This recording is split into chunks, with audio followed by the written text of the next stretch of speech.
morning. Good morning. My name is Stephanie Dodson. Good morning. My name is Sharon Clark. Please take a seat, Ms. Wares. Thank you. Welcome to the Harvard Medical Medicine office. Why are you here today? Well, first of all, let me introduce myself. My name is Alison Wares. I come from London. I am an author from the Crack magazine and webpage. And I'm here to present to you my article about 6 of the most horrifying historical medical diseases of the whole time. First of all, I write for the Crack magazine, but this article was published on the webpage, where many authors can publish their information and articles and videos for entertainment or to inform other authors and users of the webpage. I usually write my stories with a similar format because my audience is already familiarized with it.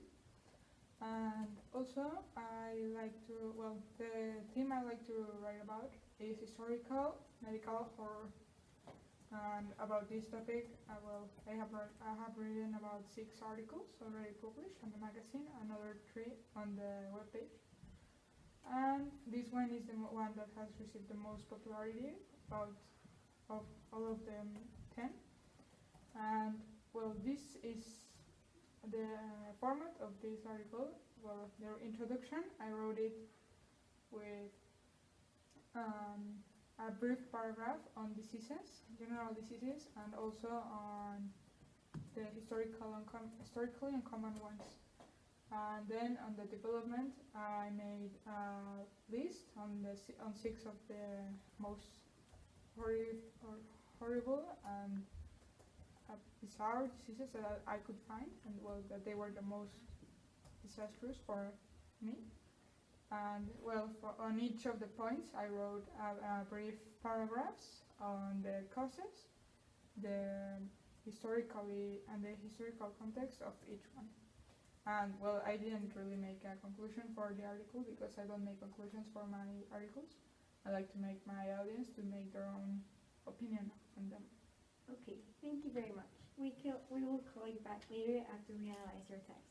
Thank you for coming. I'll be back. I like her. What do you think about her text? Well, looking at the layout she presents,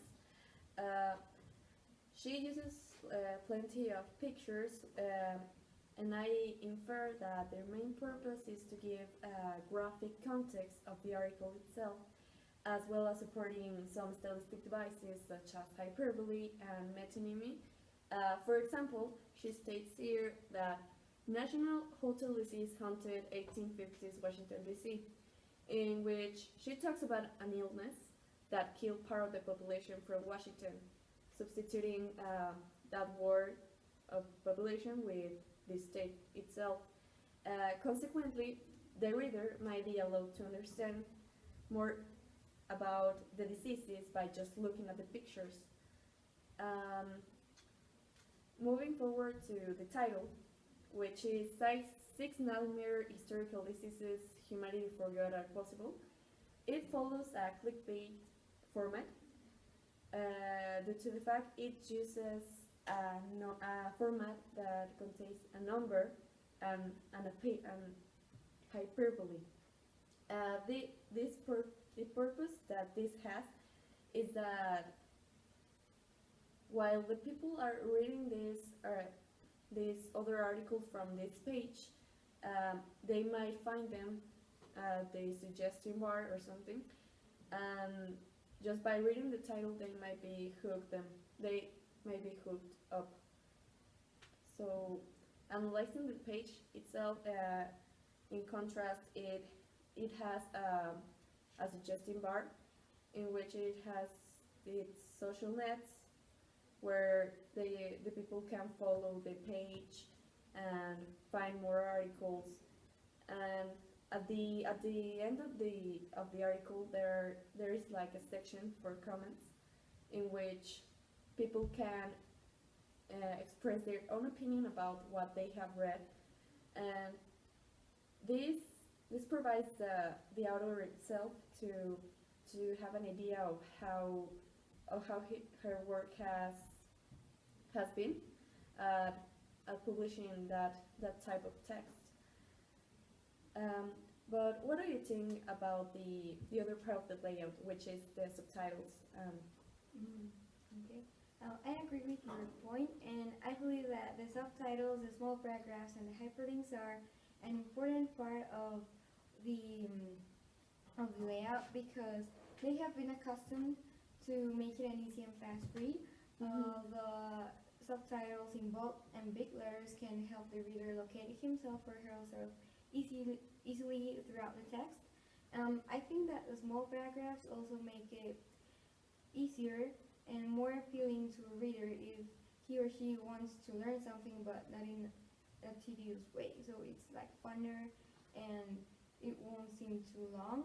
And finally, I believe that the hyperlinks are an important part because they let the reader choose if they want to know more or not. The author is not pushing information. She's letting the readers choose. So I believe that that's all for the layout. I think it's time to call her back. Yes. Miss Ware is coming, please, and take a seat. Take a seat, please. Well, first of all, your use of language is appropriate for our context. The scientific language, such as jargon, the use of hedging, and the high technicality and precision aren't there. You do use some jargon, and the aspect of hedging is there, but your language is informal or technical. I also noticed that there is a wide use of rhetorical language in the text. This may provide the reading being more entertaining and easy to understand, but we're not looking for that. There is a frequent use of intertextuality to politics and TV shows, which I found it very interesting. However, it is not what we're looking for. For example, you mentioned a reference to an American military officer who was a candidate for the Republican Party against another candidate from the Democratic Party, but the language you're using is very colloquial. Okay. So we regret to inform you that your plans has been rejected. We thank you for your time, and your text is good, but that's not what we are looking for right now.